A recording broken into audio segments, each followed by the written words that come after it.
Hai,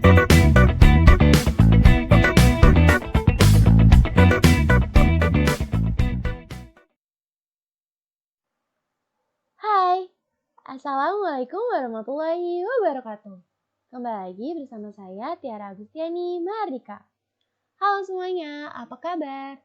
Wah, nggak kerasa ya kita udah masuk ke bulan November, yang dimana 2 bulan lagi kita akan berganti tahun menjadi tahun 2021. Walaupun begitu, kita harus tetap masih semangat ya mengikuti PJJ ini. Nah, untuk yang sekarang kita akan mempelajari yaitu materi energi.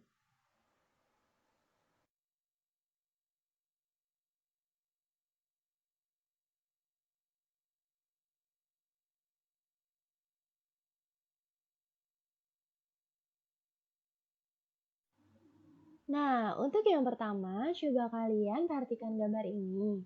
Ada yang pernah lihat gambar ini sebelumnya? Atau pernah lihat secara langsung? Ayo tebak ini apa? Ya, ini adalah kincir angin. Apa sih hubungannya energi sama kincir angin? Nah loh, kincir angin dapat bergerak karena adanya pergerakan dari angin. Nah, energi dari angin inilah yang membuat kincir angin dapat bergerak. Itu hubungannya dengan energi. Jadi energi itu apa ya?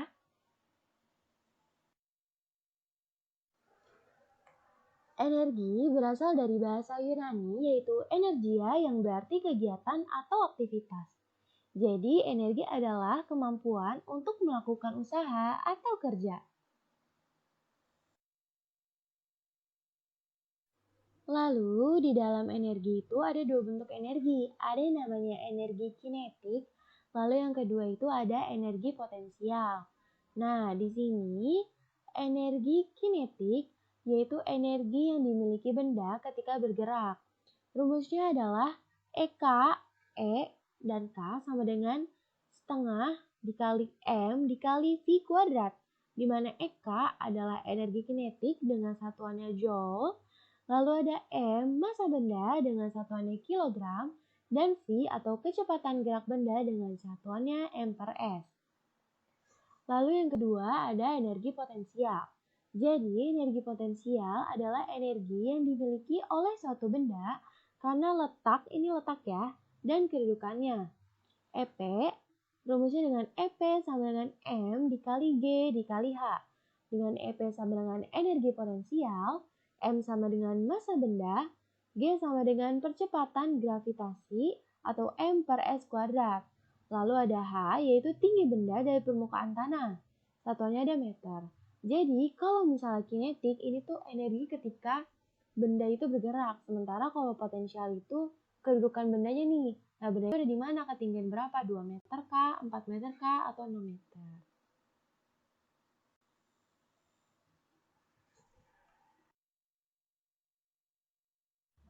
Berikut ini ada contoh soal untuk mengerjakan energi kinetik atau energi potensial. Soal yang pertama, seorang atlet lompat indah memiliki massa. Berarti massa 50 kg itu apa? M. Lalu ia loncat dengan kecepatan 2 meter per second. S itu second ya, atau detik. Berarti kecepatan yaitu V. Nah, yang ditanya berapakah energi kinetik yang dimiliki atlet tersebut. Nah, ingat kalau kita mau dapat jawaban tentang soal ini, kita harus nulis yang pertama diketahuinya dulu. Lalu ditanya, baru dijawab.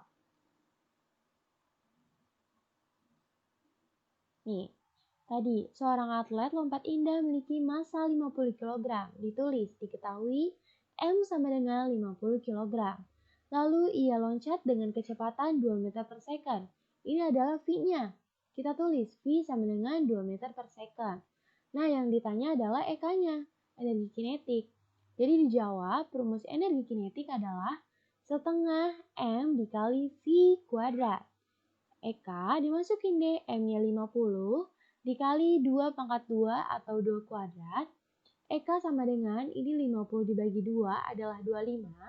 2 pangkat 2 hasilnya adalah 4. Jadi 25 dikali 4 adalah 100 J atau 100 Joule.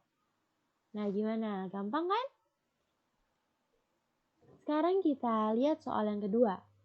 Seorang anak dengan massa 45 kg, berarti ini M, sedang berdiri di papan perosotan dengan ketinggian 4 meter. Jika gravitasi bumi 10 meter per second, hitunglah energi potensial anak tersebut apabila ia ingin berselancar di perosotan. Nah, kita tulis lagi nih, diketahui, ditanya, dijawab. Nah, diketahui massa 45 kg. Nah, di sini ditulis M sama dengan 45 kg. Sedang berdiri di papan perosotan dengan ketinggian 4 meter.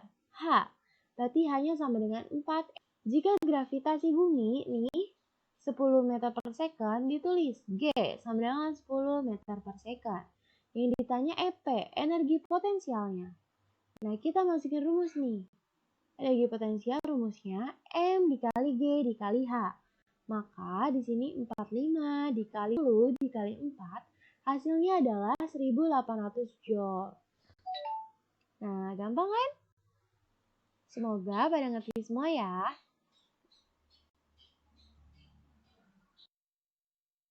Selanjutnya ada sumber dan bentuk energi. Bentuk energi. Nah, di sini ya ada contoh dari macam-macam energi. Yang pertama itu ada energi kimia, yaitu dia itu menghasilkan reaksi kimia. Benda yang memiliki energi kimia, contohnya ada minyak tanah, bahan bakar kendaraan. Lalu yang kedua ada energi listrik, yaitu dia itu energi yang dihasilkan dari aliran atau penyimpanan muatan listrik. Benda yang dimiliki itu seperti generator, dinamo, baterai. Lalu yang ketiga ada energi bunyi, yaitu energi gelombang suara atau bunyi. Nah, benda yang memiliki energi tersebut ada petir, itu suara kita nih. Lalu yang keempat ada energi cahaya, yaitu energi yang memiliki cahaya, contohnya adalah sinar matahari. Lalu yang kelima ada energi nuklir, yaitu yang dihasilkan oleh dari reaksi nuklir, contohnya adalah pembangkit listrik tenaga nuklir. Nah, selanjutnya ada sumber energi. Contoh di sini adalah batu bara, energi yang dimiliki adalah energi kimia. Manfaatnya sebagai bahan bakar mesin industri. Lalu yang kedua ada angin. Energi yang dimiliki adalah energi gerak, manfaatnya adalah kincir angin. Lalu yang ketiga ada api. Energi yang dimiliki adalah energi kalor, manfaatnya sebagai penerangan atau biasanya buat masak juga bisa. Lalu yang keempat ada listrik, yaitu energi yang dimiliki adalah energi listrik untuk menyalakan lampu, televisi, laptop, dan lain-lain. Lalu yang kelima ada minyak bumi, energi yang dimiliki adalah energi kimia, yaitu sebagai bahan bakar motor kendaraan. Selanjutnya ada energi dalam kehidupan sehari-hari. Nah, ada zat makanan. Yang pertama itu, kita memerlukan yang namanya karbohidrat. Jadi, karbohidrat ini merupakan sumber energi utama bagi tubuh. Nah, karbohidrat itu bukan sebagai sumber energi yang pertama juga, tetapi dia itu sebagai untuk metabolisme tubuh, terus untuk menjaga asam dan basa. Makanya kita butuh banget yang namanya karbohidrat. Salah kalau misalnya kalian diet itu nggak makan nasi, kita masih tetap butuh nasi. Maksudnya kalau misalnya emang kalian gak mau makan nasi, bisa kalian ganti nih dengan kentang. Karena dia karbohidrat juga kan. Pokoknya kalian gak boleh skip yang namanya karbohidrat. Kenapa? Karena karbohidrat ini sebagai sumber energi utama bagi tubuh.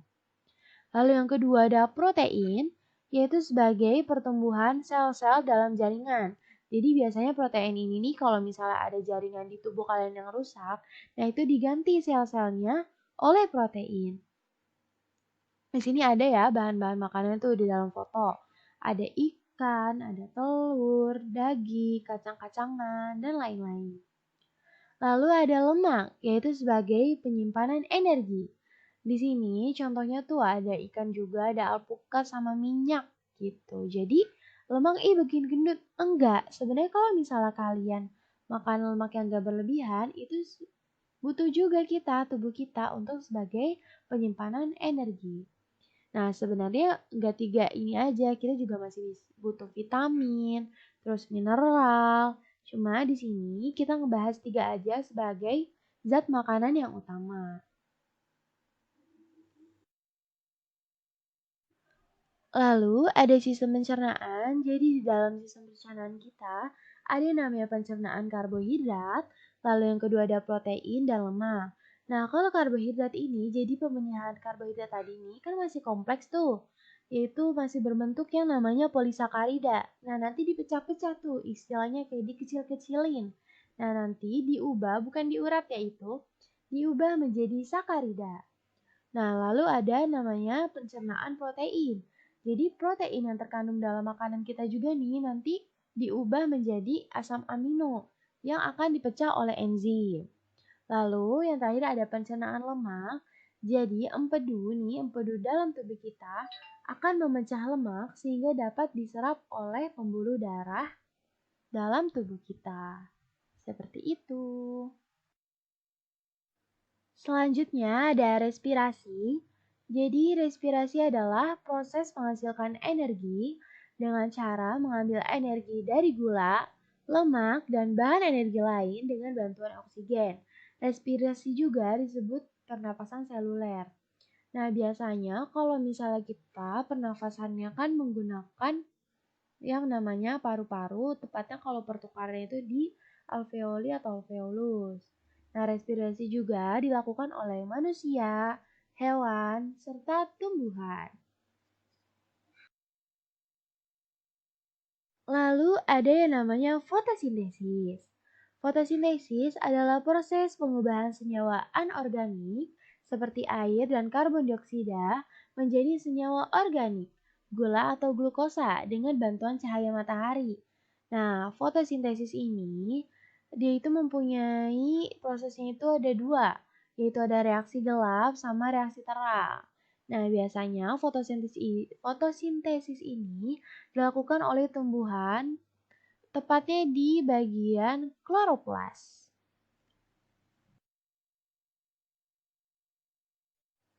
Wah, udah ada ucapan terima kasih aja nih. Nah, sekian untuk materi video energi kali ini. Semoga dapat dipahami dan bermanfaat bagi kalian. Boleh kalian like dan share untuk dibagikan kepada teman-teman kalian untuk belajar. Untuk yang ada pertanyaan, boleh ke @tiarakma17 atau email tiaragustiani17@gmail.com. Sampai jumpa kembali. Wassalamualaikum warahmatullahi wabarakatuh.